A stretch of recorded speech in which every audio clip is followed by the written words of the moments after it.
Welcome back to the studio where we're picking up where we left off with the main doodle, passing some other shorter ones, and then we're going to get to our blank page. For today we're going to do something just very classic, single color, back to the roots, just make this a place to reset or find inspiration or not be peopling. But content-wise, I want to try something a little different and draw out a scene and then Zen Doodle the section of the scene. So we're going to use this nice earthy forest green right here, kind of a calming, soothing little tone. I have my water cup, and then I have my paper towel that I clearly used for the You're Just Fine piece. Really into that color. We have some ambient cityscape in the background. We do have some kittens running around. Maybe they'll feature. They have the zoomies right now. This is Cookie. Hey, honey. Oh, and that's the laundry machine. Look how big she's gotten. So if you hear any pitter-patter, that's the kittens. They are having a lot of fun right now running around, so I don't know how much they'll be involved, but they're here. So I also thought it could be fun to try using two different sized brushes. So both the round 2, which is my favorite shape to use for this, the 2 and the 6.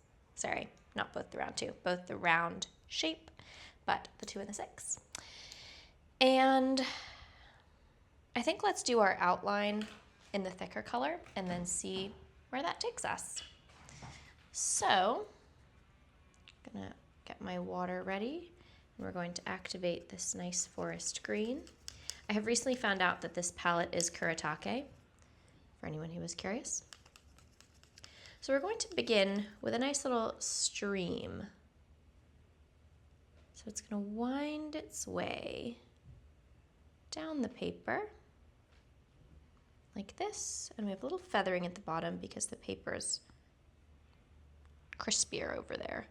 So we'll carry that up to bring the pigment to be nice and even like this, getting a little more in there, and then just really paying attention to clean that up.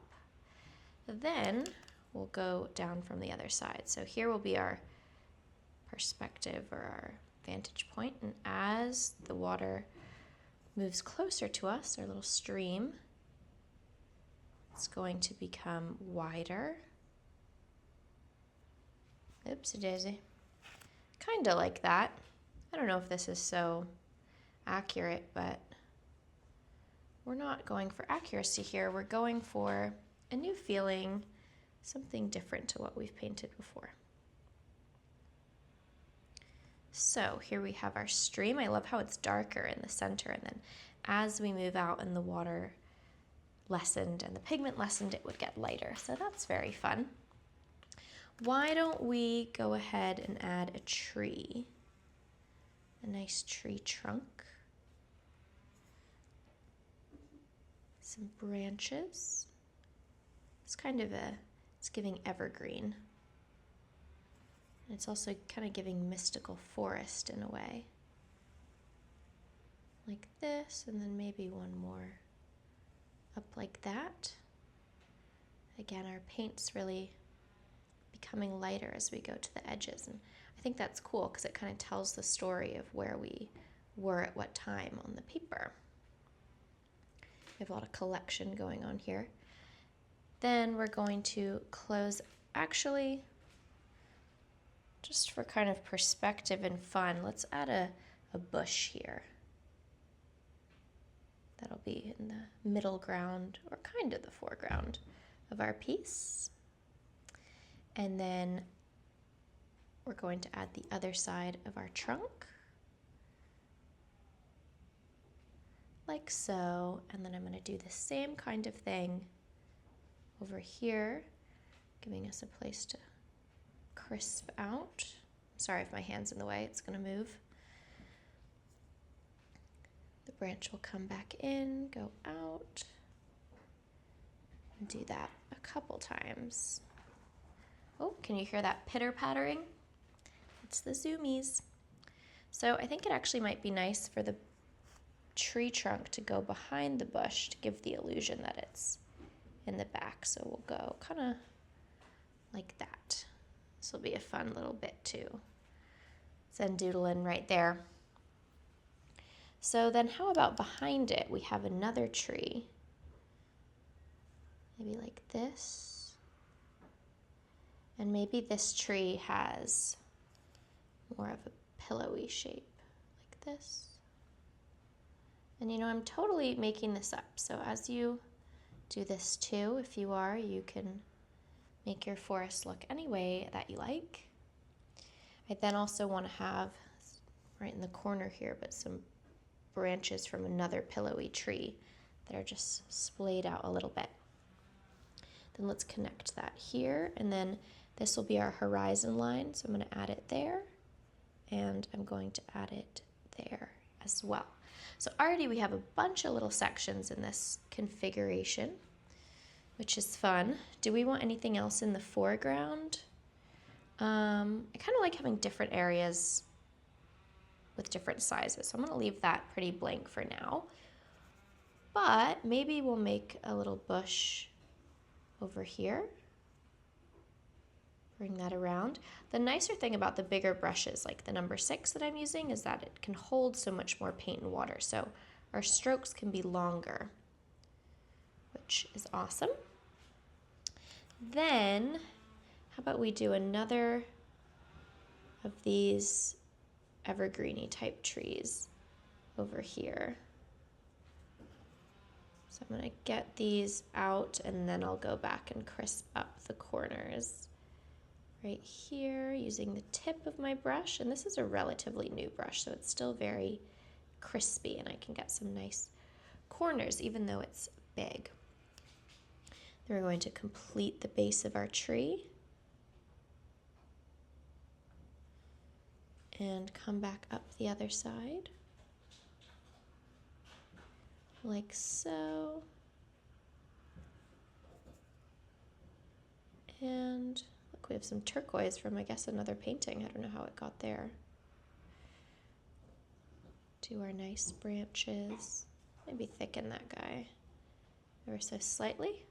And with that, we've divided this area of the page into its own little area. So we'll go like this. Okay, then I think what could be cool is to have some little evergreen trees in the background. So maybe like this.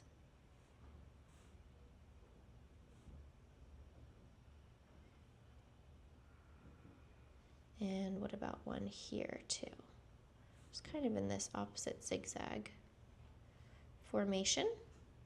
Give ourselves some nice bits to Zen Doodle, some diversity. It's also cool we have the lighter and the darker right there. Then I also want to do some of those here. So why don't we start it like this and grow our way to the top, back down the other side. I haven't used this brush in a while being like a week or two. I've been using the 2 a lot, and I forget how much pigment that it carries. It's very satisfying to paint with.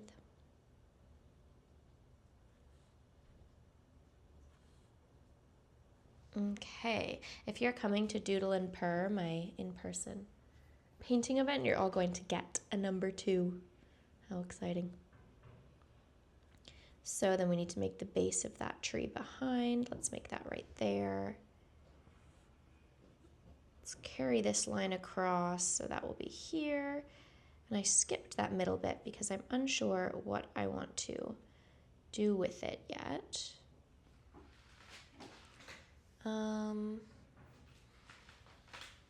Maybe we can add a softer bush, kind of like this.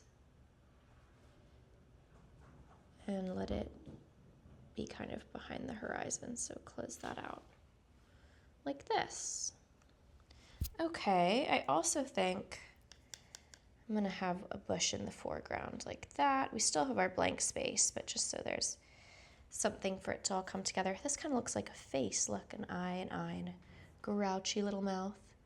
And then I want a bush right here too. Now with this deckled edge, I like to lift up the paper and just see I haven't gone over or I've gotten enough to the edge, and I think that I have. So I think that's going to be it with this big brush. I haven't done one like this with both sizes, so part of me is kind of thinking it could be nice all big. Part of me was thinking it could be nice all small. But you know what? We have plenty of time, God willing, and so why don't we try this today? We can try other ones next time. So I'm going to start at the edges of this pine tree and just use our outlines as our guide, filling in the rest of the space with echoing lines. Like so. It's kind of like doing a puzzle where there's lots of different segments. So let's do this larger area, which I imagine pretty quickly is going to shrink into a few smaller areas. I like to start in the corners and then go along. And as we paint, we want to pay attention to the white space consistency. And by that I mean having a kind of equal white space as we go about. Not perfect because I'm a human, so I actually can't do perfect. But as best I can, concentrating and trying to focus on something aesthetic, aka something I can see. So the white space, which means I'm not focusing on the drama in my mind. Not that there's really any drama going on now, but any overthinking that could plague me. So we have a kiss right here, which is a nice little enchanted forest kiss. I'm about it. This line would come up here and go like this.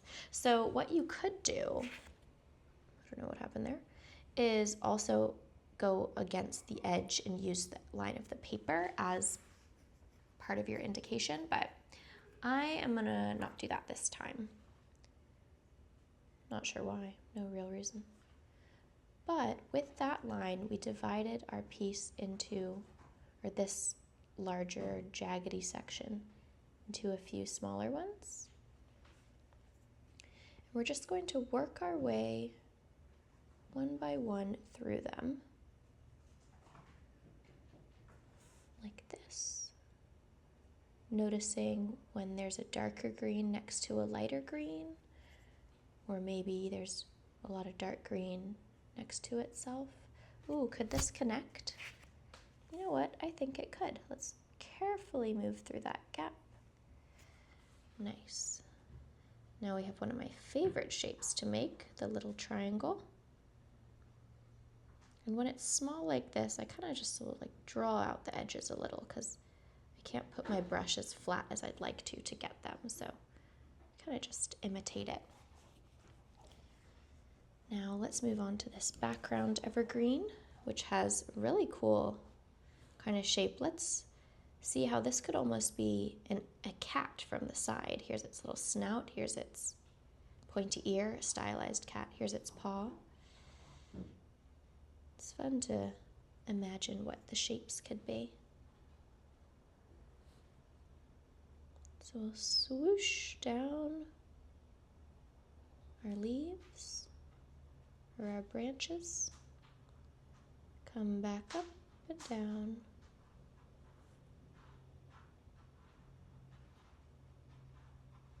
And crisp the edges just like that. We have another little bit of a kiss there. I guess this is a romantic enchanted forest. That's lovely. And with these tiny bits, it gives us an indication of how the larger bits are going to look, such as our river and this bush and this blank, I guess what would be grassy knoll. Lots of room for imagination.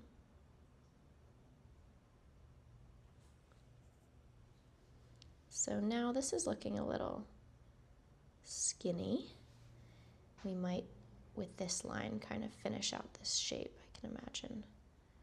That will be the case. So I'll just carefully use my tip to wind the way around as best I can. Now we have a nice little triangle down here where I'm going to do the same thing, like so. And then while we're here, do this guy on the side, moving around all these fun little bumps. You could do this kind of scene with something under the water or a cityscape, your own forest, anything. Oh, we're kind of going over there, so I'm going to lift this so I just have better visibility. And then we're going to move along here.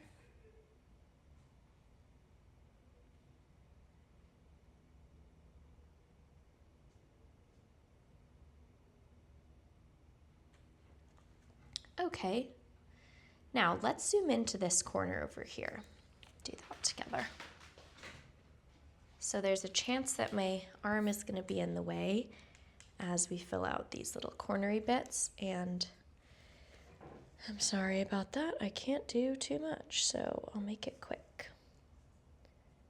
I'm just gonna kind of use the tip of my brush to fill these in. I think most of them are just gonna need one line. Yeah, we're not being too tight with our white spaces in this one, so there's kind of space for each line to have its own moment, and we don't need to fill it in too tightly. So now we move along the inside of our tree.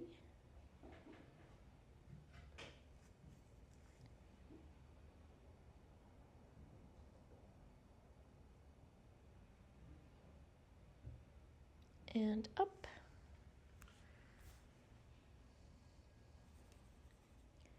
Then I think we'll pick back up from this side over this little point,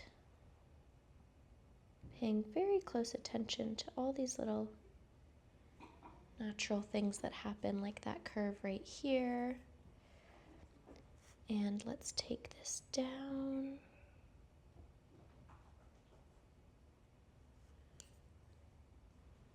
This green is very calming. Would make a lovely bathroom tile.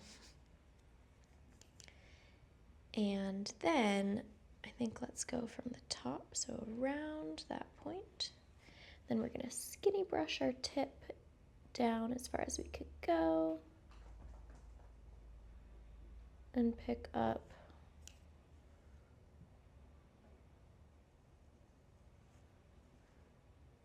and down.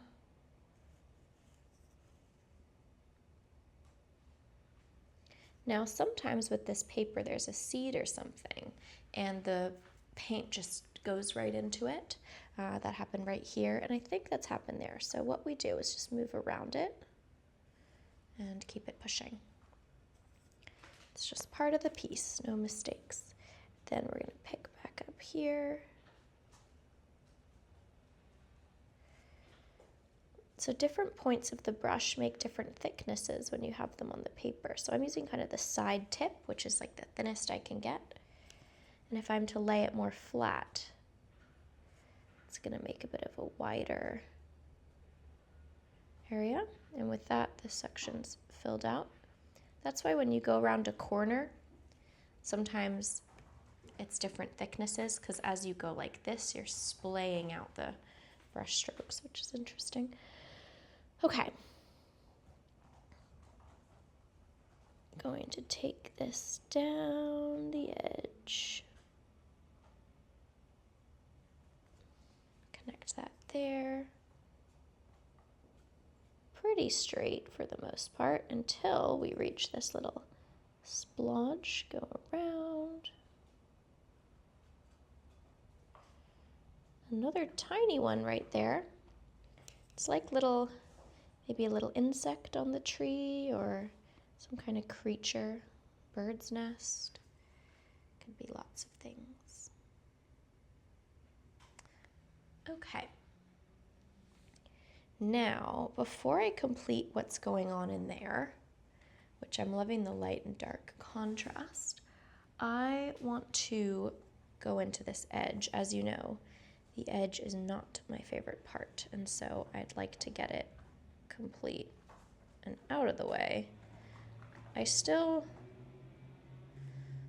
will enjoy it. Like I like this process, but I feel like it gives me less freedom, which is not the vibe. So we're gonna go up this line as best we can.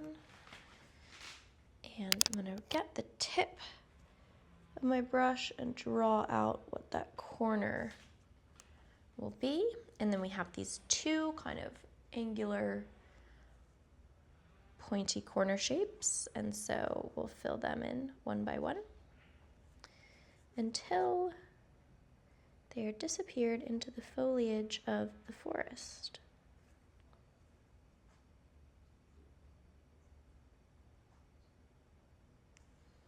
Now, I don't know if we can even get all the way to the corner there, so I'm going to just start like this and fill it in like so. Oh, that was Cookie. Same with this little corner. I'm not even gonna try to go all the way to the edge because it's not going to be how I'd like it anyway. Then we have this bush on the side, which I'm gonna try and spread out the paper for. That's great.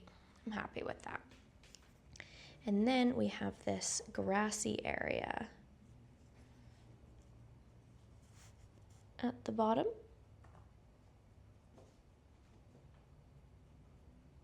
Okay.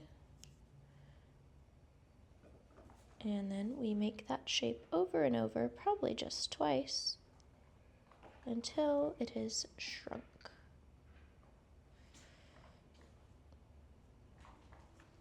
Lovely. Now we can return to our tree. So I'm going to go in this corner. It's a nice starting point. Up until there and back down. I'm going to crisp, also crisp here. And come around.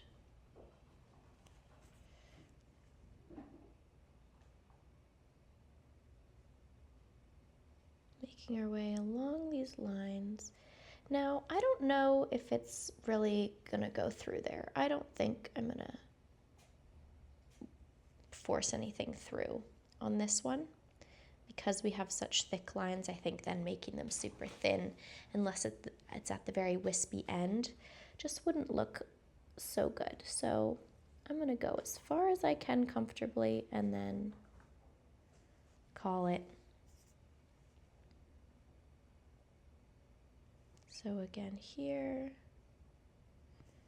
and down like this. So then with this space, we just fill it in like a little eye. Okay. Now we can move along these wiggles.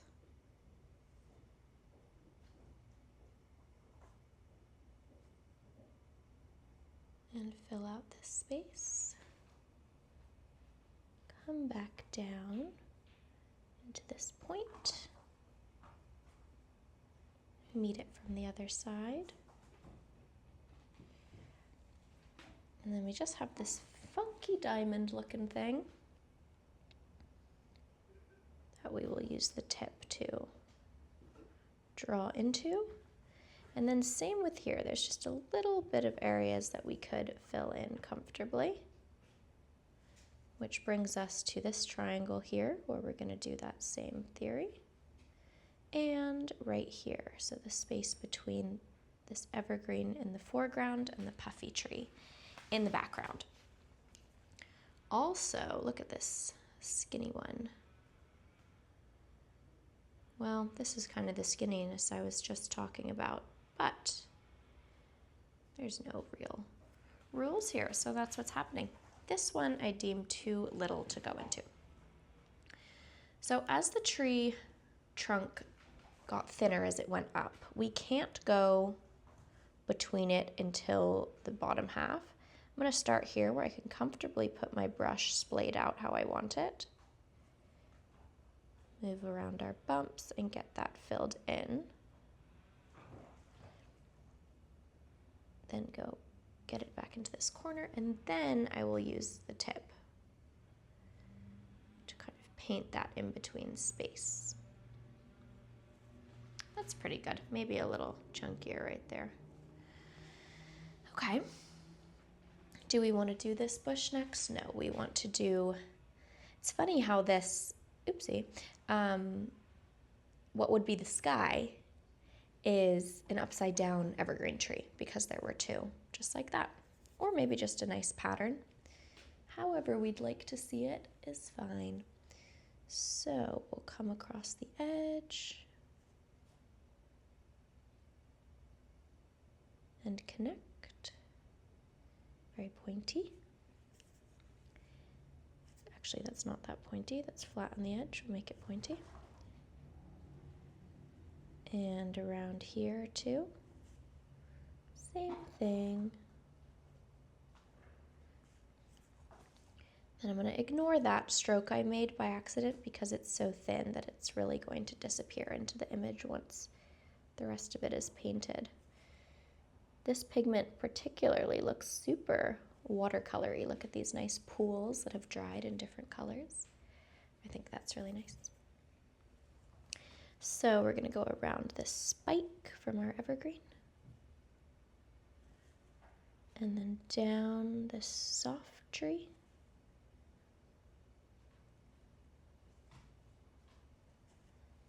Up this evergreen.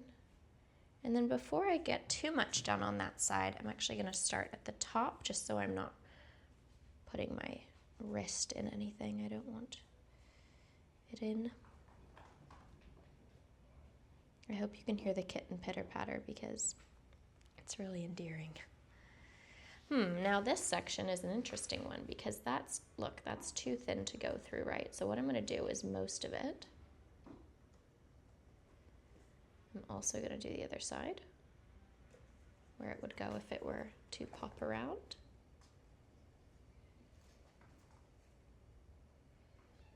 Into this corner. And with that done, we can have a look. Do we want to make that go through? I know it's the same line, so it, oh wait, it is the same line, so it can touch. Problem solved. Because this and this are about to connect down here at the bottom. Sometimes it can be confusing when you do the line starting from two separate places, but that's just part of the process. We're going to come up here, down our evergreen, up our other evergreen. If a cat is meowing, 9 times out of 10, it's pumpkin. Or a kitten, my bad. Yeah, that was pumpkin. Okay, then we come across and look at all these little triangles we're making. How fun. Okay, just like that. So now we've divided this section into lots of little, well, 1, 2, 3, 4 bits, plus that over there. Lots more to work with. Oh, that would be an aioli fur. So we're going to move around. Oops. Made a little flick at the end. That'll make for something fun. Or I guess we can connect it. Well, there we go. Now there's the smallest of bumps right there that I'm going to move over. And when it's so tiny and you move over it, often it turns it into something bigger than it was, which is kind of similar to when you go on and on about something that isn't a big deal, it kind of becomes a big deal, is the life lesson that that visual just brought to me. I feel like I realize a lot of things about how humans interact with each other.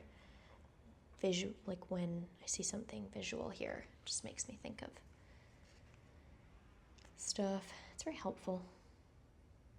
Okay, now we're going to go down into that corner just a touch. go up and then just like that. Now look at this nice splayed out diamond, which honestly kind of looks like a stingray as well. My favorite.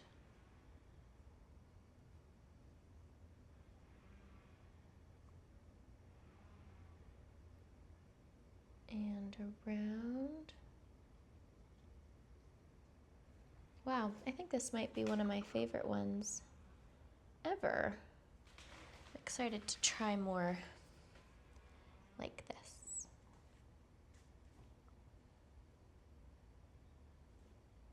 I say before I've even finished this one, let's just go one moment at a time, shall we? Okay, that looks lovely.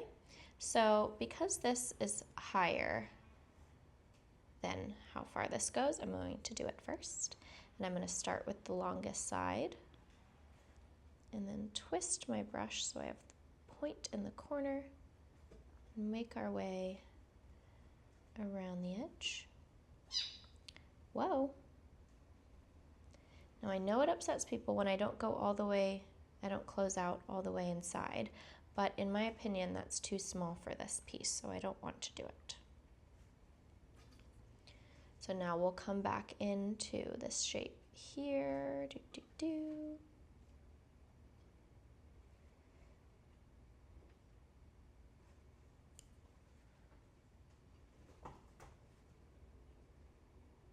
In the corner and around. Some nice pigment going on with these strokes, don't we?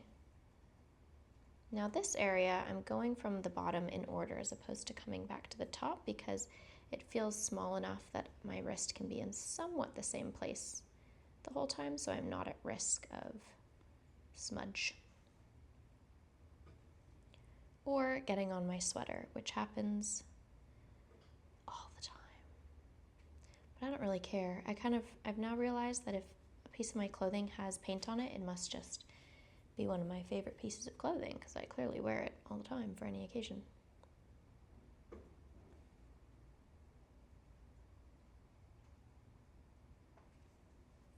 So now things are looking a little lighter.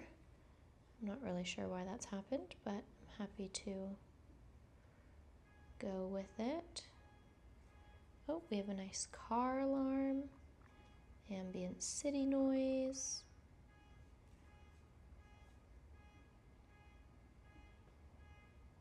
Down in there. Now we have these two little sections.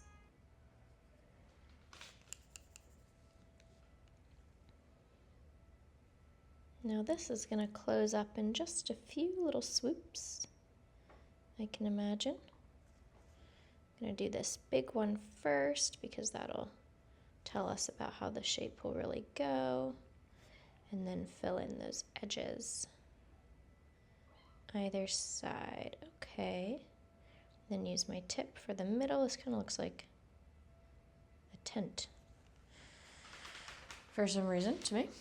And then the tip is all we'll need for this little section here as well. So get that all filled in. Crispy and nice. Now, oh, and we have these triangles. This one looks like the perfect bikini bottom.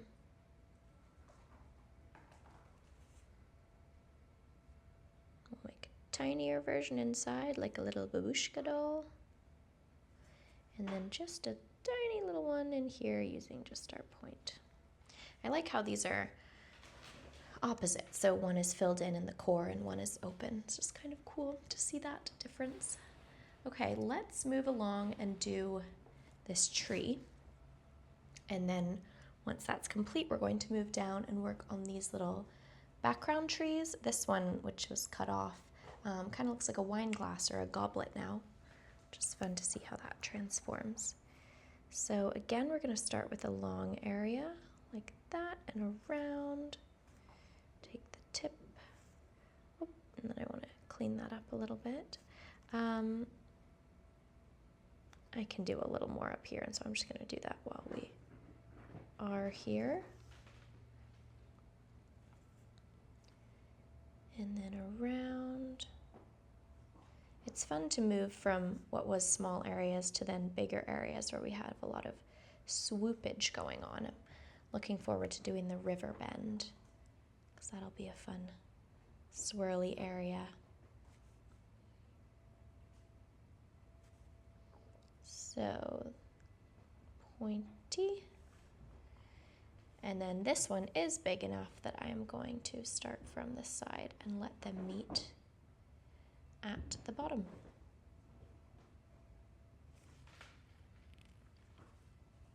Something fuzzy was on my thumb there. I wonder what. Not. Okay, and lift my brush up at the end so we reduce the amount of surface area on the paper and make a thinner line. Now, I think this turquoise bit we're just going to ignore and paint over, kind of treat it like one of the bits on the paper. Honestly, it might actually be because I don't know how turquoise could have got on this page. So that's okay. All right, now let's start in the bottom corner and try and do this in one line, which just depends on how much is on our brush. So see how it kind of flailed out there as we got to the top? That's because my wrist was positioned for up to about here, and then I was really extending it. And so as you extend, you kind of lose control. But I think it still looks fine. That's just how the cookie crumbled. Okay. And then we'll connect these ones at the bottom. Boop. That's nice. So that's very skinny, isn't it? So we now have top of the tree and tree trunk. And we're gonna go for top of the tree. Moving down the paper because of smudge. It's kind of like I have the same feeling right now as when I read a fairy tale or something, and you're walking through a forest or kind of going with the story. That's kind of how doing this piece feels because we're just kind of spending a nice little chunk of time on each area before we move along like we're telling its story.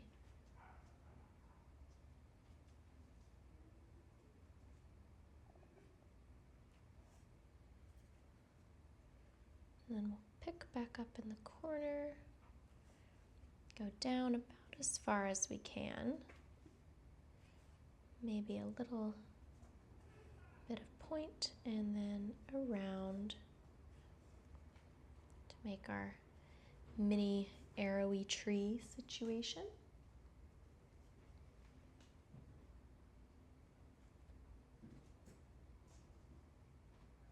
As it shrinks, it just totally changes shape, and I just love that you can't really predict how it's going to look. We have to just kind of lean into the process and then complete it without judgment or expectation. It just unfolds as is. Kind of like when trees and leaves and all the plants and stuff are created, they kind of unfurl in their own ways. All right, now let's do this trunk. Actually, let's move along and let's treat 1, 2, 3, 4, 5 like kind of these different elements in a row. Starting with our goblet. This is going to be a fun swoop. Up here. It's kind of like a goblet that's made out of clay or something, where it has some give.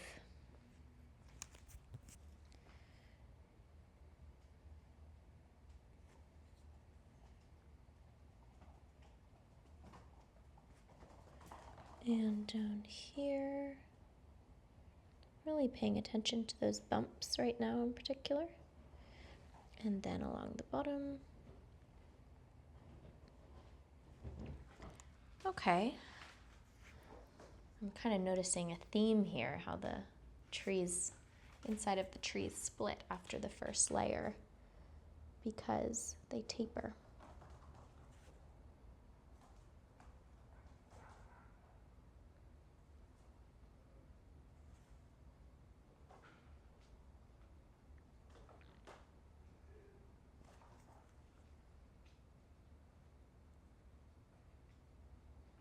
Down in there.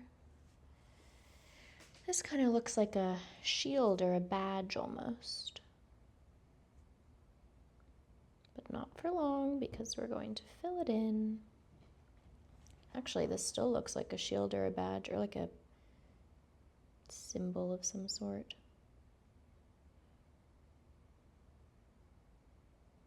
And we're just going to get to 2 of those little points right there.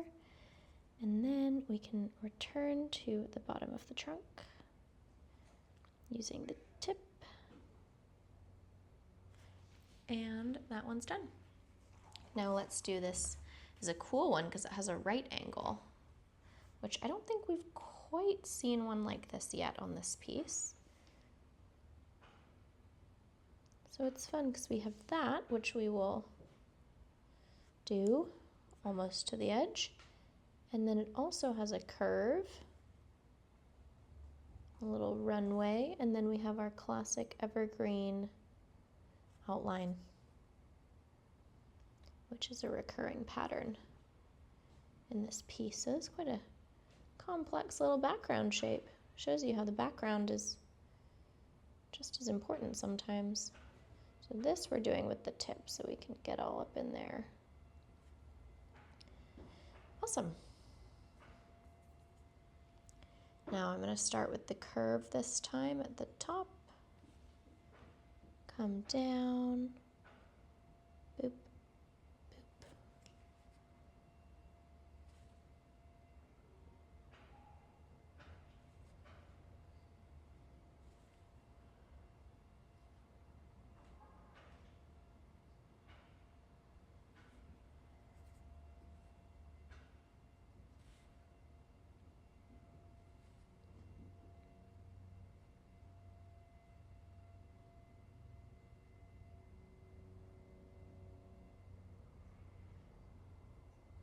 This is kind of, it looks like a state. I don't know what state.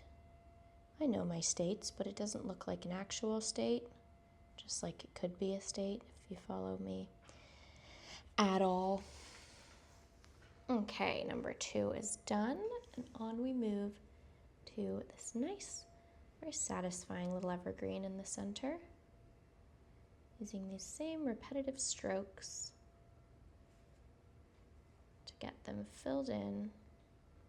I like how when using the bigger brush, the edges are often these unique shapes that we can just move around.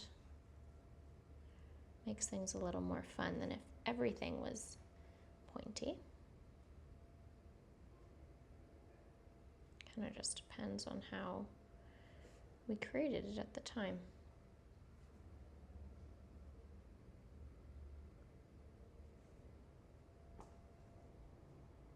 Oh, there's a little kitten next to me. It's Ioli, who is a sprinter, let me tell you. So I don't think I can grab her, but when one next comes, I will show you. So I think I'm gonna mostly tip this, yeah. And this is a funny little area down there. Got something in there.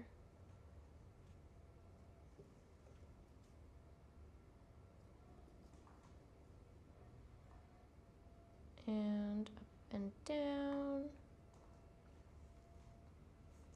Then we have our last triangle, and this triangle is giving the skirt of one of the 3 fairies in Sleeping Beauty.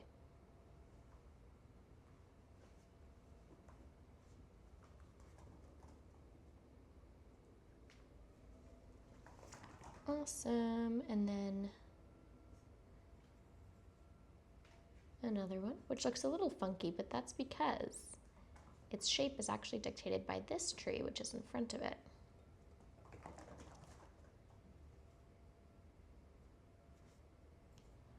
And we'll work our way around.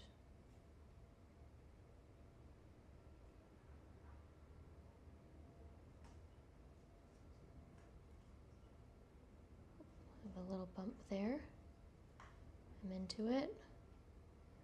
Get that corner right. And then make our way up the edge. And now we have these two shapes.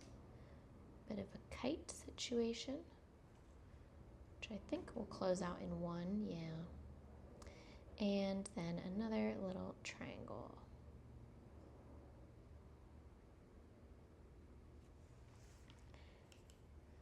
Now let's move on to our trunk. I'm not sure what I want to do about that yet, so I'm going to start where I can fit, go up as best I can, come back.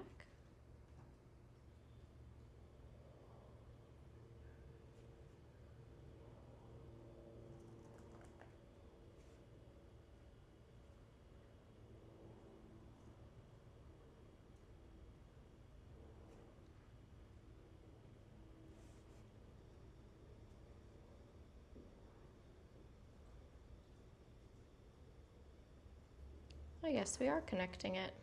Sorry, I've got to the point in the piece where my brain has really slowed down, which is the intention, so that's cool. I just might not be saying as much. Okay, so let's take a step back and look at our composition as a whole. And we can see that we have filled in the top part. Now the bottom part is probably going to be a bit quicker because we have these larger areas. But let's see. I like how it's looking, and it could totally be cool to do this in multicolor, but I like the calming element of just one for now. So let's zoom back in, but this time at the bottom, like this. And we're going to start, well, I'm gonna have a sip of water, that's what I'm gonna do. And then we're going to start with this bush over on the side.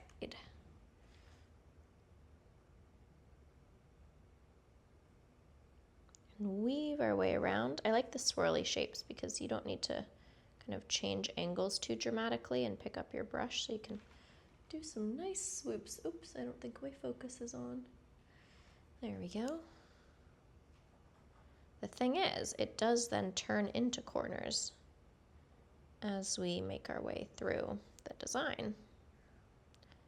So that makes us savor the moments where it is still swirly.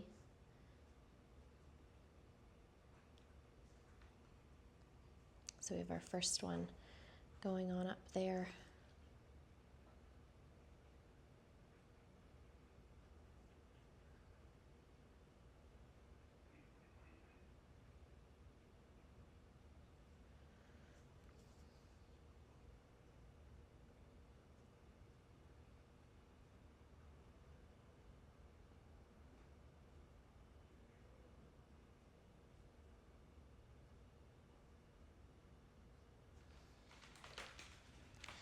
Funny how this is transforming.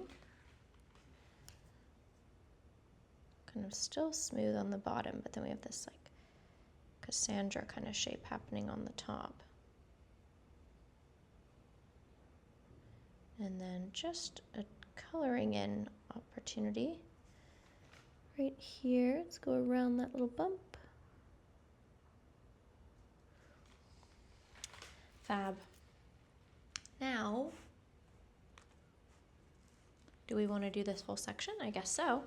This kind of looks like, well, it looks like a lot of things to me, but one is like a character with either a crown or a fire head, and they're like opening their arms like they're hugging a tree. So let's start here and head up their neck to the first spoke of the crown or fire. Re-pick up.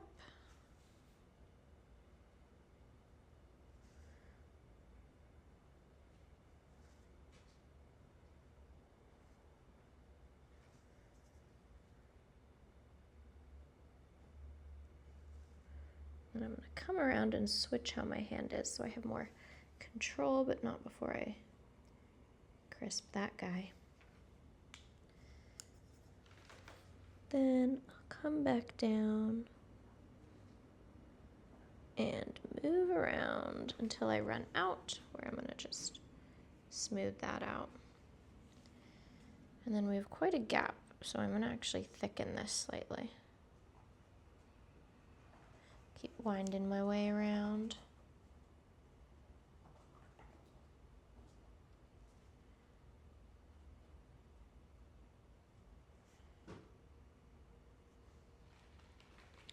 Okay, with a clean wet brush, I'll just blend that slightly.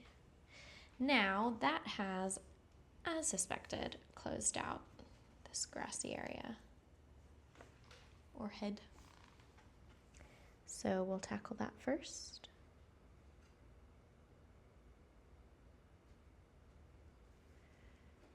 Pointy and around.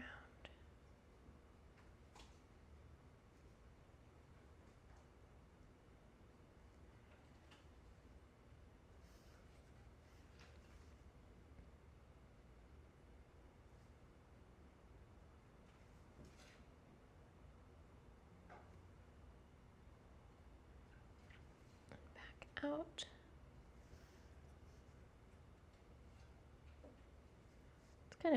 It's a D, like a cursive D.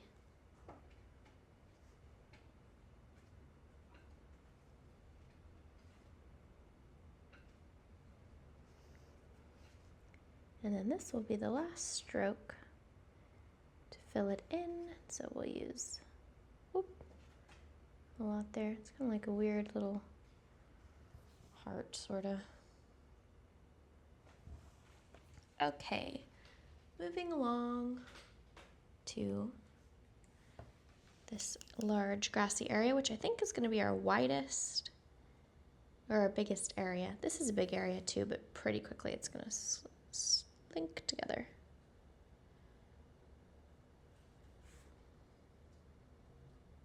I've just noticed that could be pointier there, so I'm going to do that. Come back out. Re-up and then make our way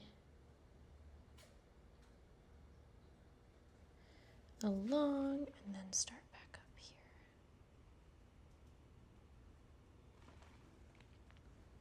And then this is technically an outline of that shape too, right? So I'm gonna go around it. So we're filling in this grassy area from all directions. Now with that, this will connect with the next line. So we'll make it all one situation.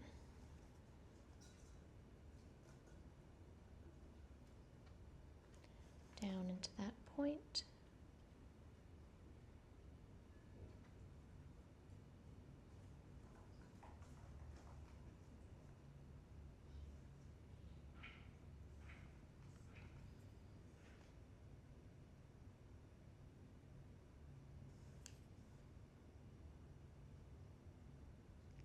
Oh, that didn't imitate that very well. Oh well. And around to connect. And I want to smooth out that connection. It's a bit flaily. The word flail always makes me think of playing sports in like middle school and the people who are really uncoordinated just flailing their bodies around as we ran about.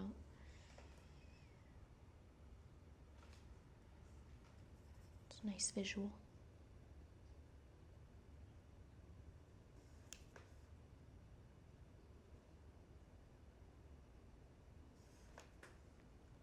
Okay, and here and around. And then this could connect better. We really ran out right there. And then we'll come along from this side. I now have Bippity Boppity Boo stuck in my head, but isn't that even from Cinderella? Maybe I'm conflating that scene where they're making her dress with the mice and everything, the cartoon version. The Brandy version is my favorite though. watched that so many times. We used to rent it from the library. And around and down. That was a satisfying one. I just want to clean up through the corners. I wonder what part is going to touch first and block off this shape. I feel like this is going to rise, and it'll put it into the left and the right sides. Let's see. Up.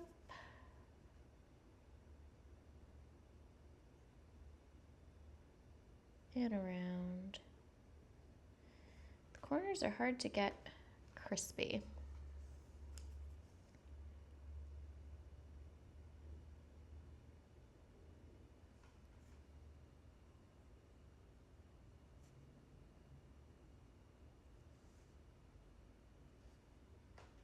Oh my gosh, this looks like an outstretched leg. Here's the thigh, the knee, a little pointy, but that's okay. The foot, totally stylized, almost Henry Moore-esque. Maybe actually too skinny, but you know what I mean.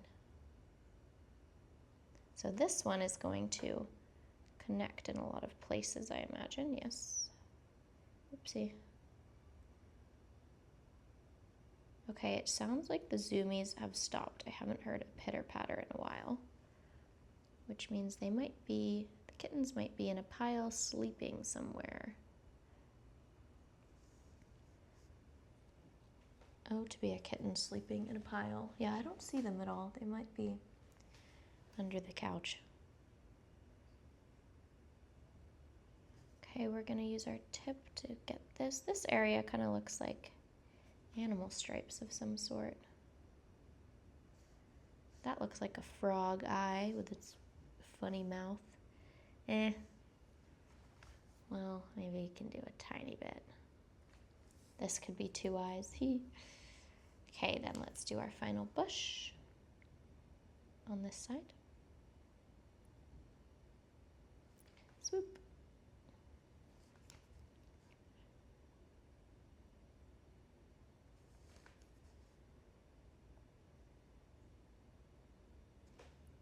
Fun. Now let's move on to our river. That area, maybe we can do the tiniest bit. Yeah, that feels good. So I'm gonna start over here, and just like we made our first line, wind our way down, kind of running out, so I'm gonna pick up. It's kind of, our brush is flailing as we get down here. Fantastique. Why I said it like that? Not sure. And then the same on the other side. We have a nice little divot. And then while I pick up, because my hand position expired, I'm gonna crisp up the tip right there, which is almost the center of the painting.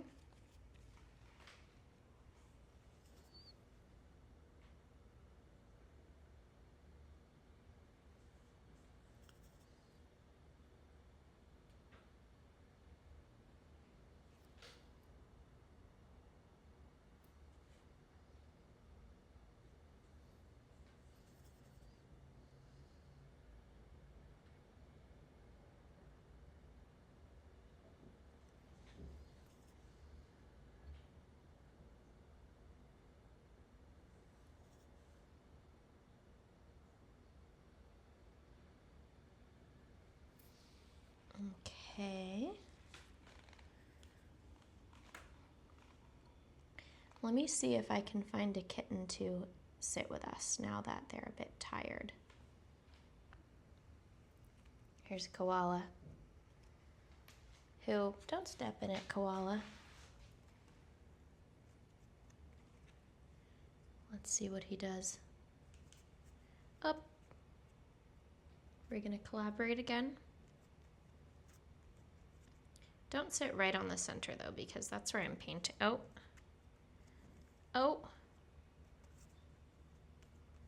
What about right here?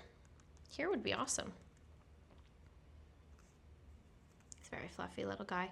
Oh, look what's happened. Quite the smudge. You might be saying, Lizzie, why did you do that? I don't know.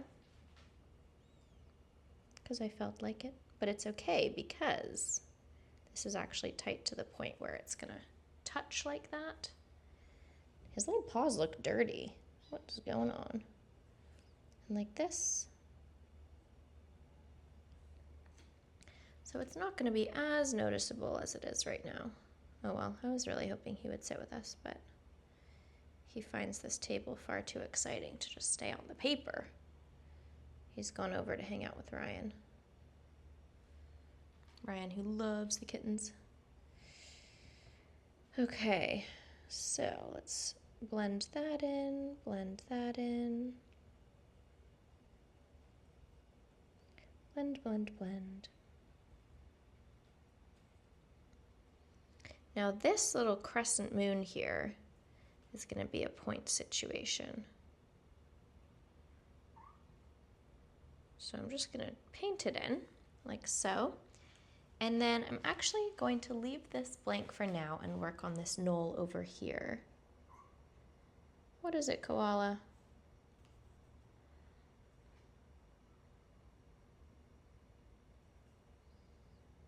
Because otherwise I would get it smudgy. Now we can't make our way into that triangle.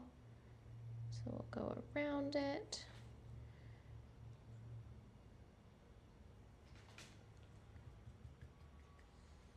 Now if we want, we can try and erase some of this. But I don't think that's really going to happen. So what we can do instead is make it darker. Nobody's going to know.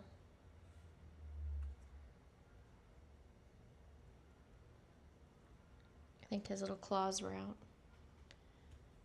Tiny little claws. Okay, then we're going to go like this. Make our way around this shape that kind of looks like a marshmallow. Up, he's back. And around.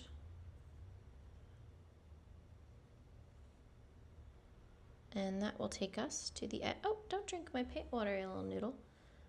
Up here. Hello. Why don't you sit right here? That would be perfect. Or you can sit on my lap. He can sit on my lap. Okay. Let's finish this stroke.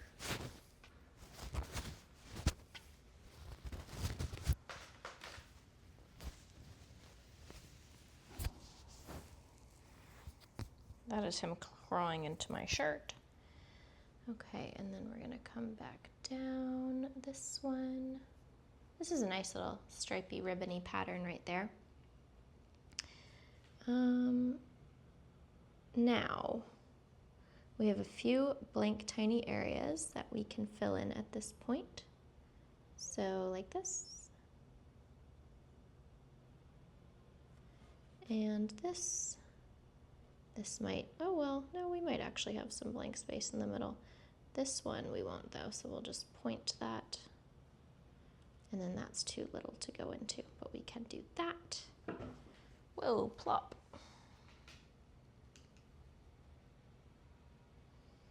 I'm gonna come into this corner. So you see how the little kitten collaboration isn't bothering me so much? If you kind of quote unquote mess up on what you're doing, it doesn't need to bother you either. It's just part of the experience. This looks like a bowl on its side. Now I'll always remember, oh, little koala was painting with me for about 2 minutes.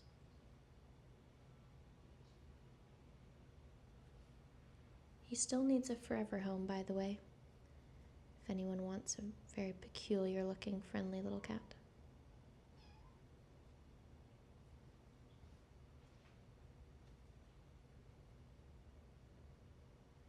Now this we can get through like that, make ourselves a nice triangle, and then down here too, make ourselves another nice little triangle, each of which can have a touch of color. Oh, that touched. Okay, that one's too small. Now,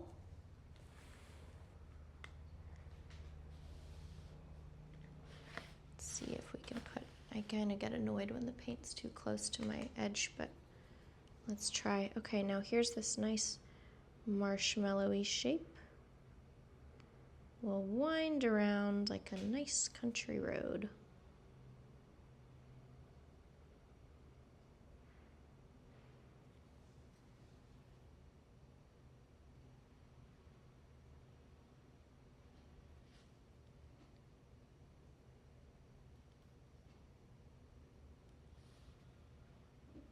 Clean those up. And then when I don't like to start in a curve because it can kind of make it pointy. So I'm going to start somewhere straight instead. Make my way around as far as I can go, and then pick up, and I can probably get all the way around with this re-uppage. Might need to expand that a little bit so our white space is consistent. Maybe here too.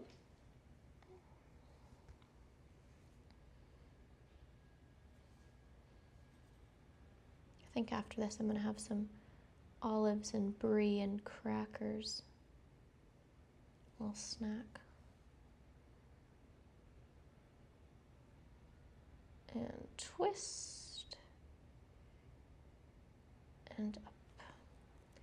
Now that, obviously we need to configure and here, but in general, I quite liked that stroke. It was a fun one to do. This looks like a duck with a beak. A very surrealist loopy duck.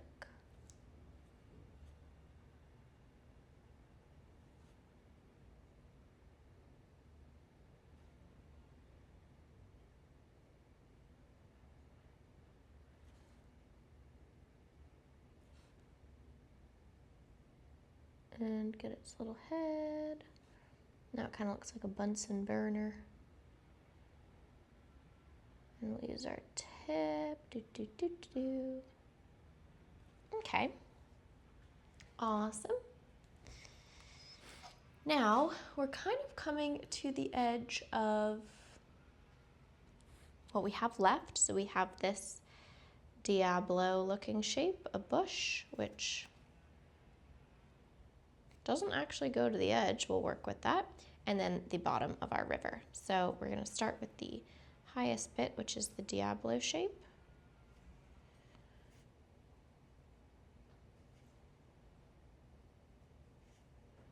And then get that little triangle just sorted. And then come around the other side. Where is the edge of this? Oh, that works. Kind of frail, but that's fine. Koala, careful.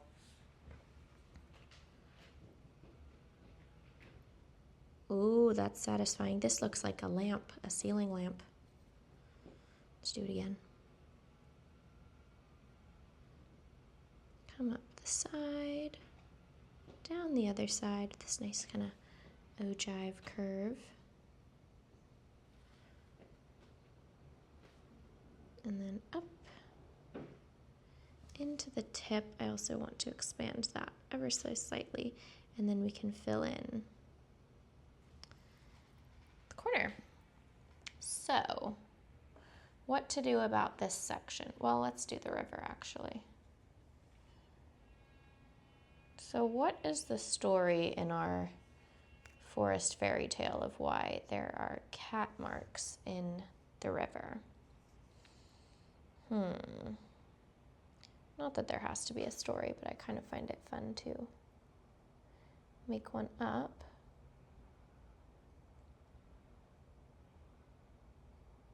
It's very crispy over there. Now let's go down this side.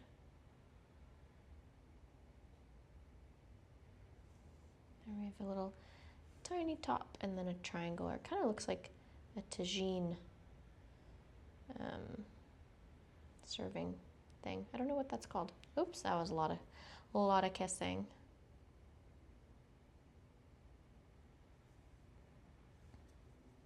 Maybe over here is where a lot of people jump into the river, and so the banks are a little scraped up. Or maybe there was a huge, fluffy white wildebeest who comes and drinks water from there and leaves his little claw marks. Whichever you prefer.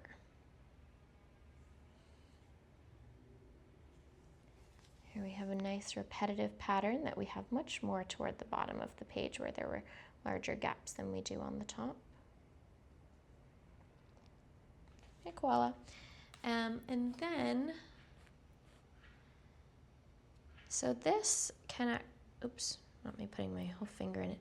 This can actually go around, and I kind of want to see what that would look like, so let's do that. I didn't realize I hadn't gone all the way to the edge of the paper, I don't think. Or I didn't care at the time, I don't remember. And then back down. I could connect these. Let me do the rest and then see how I feel. Okay, let's lift this up for visibility. Not much paper to work with there, but I'll put a little of this.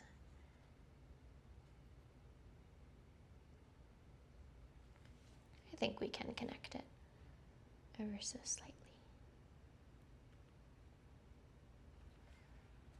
And that's totally dried, so I'm going to smooth that in. Fabulous. Okay, now let's take a look at our whole composition.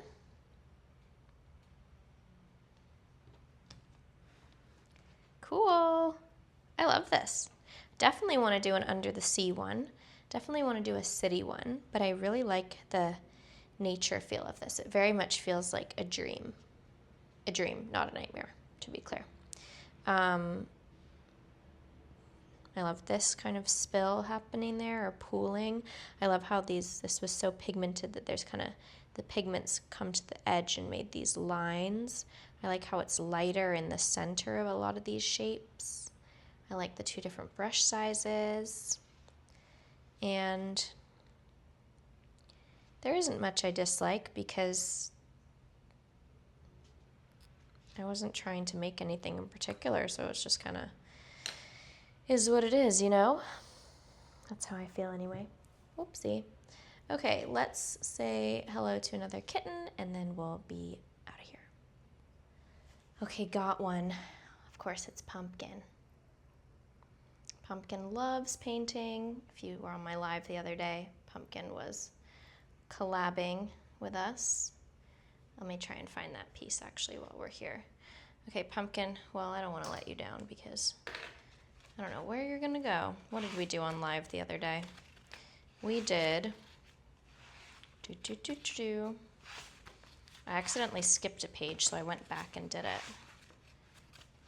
Was it this far away? No. What did I do on, oh, duh. I did this one.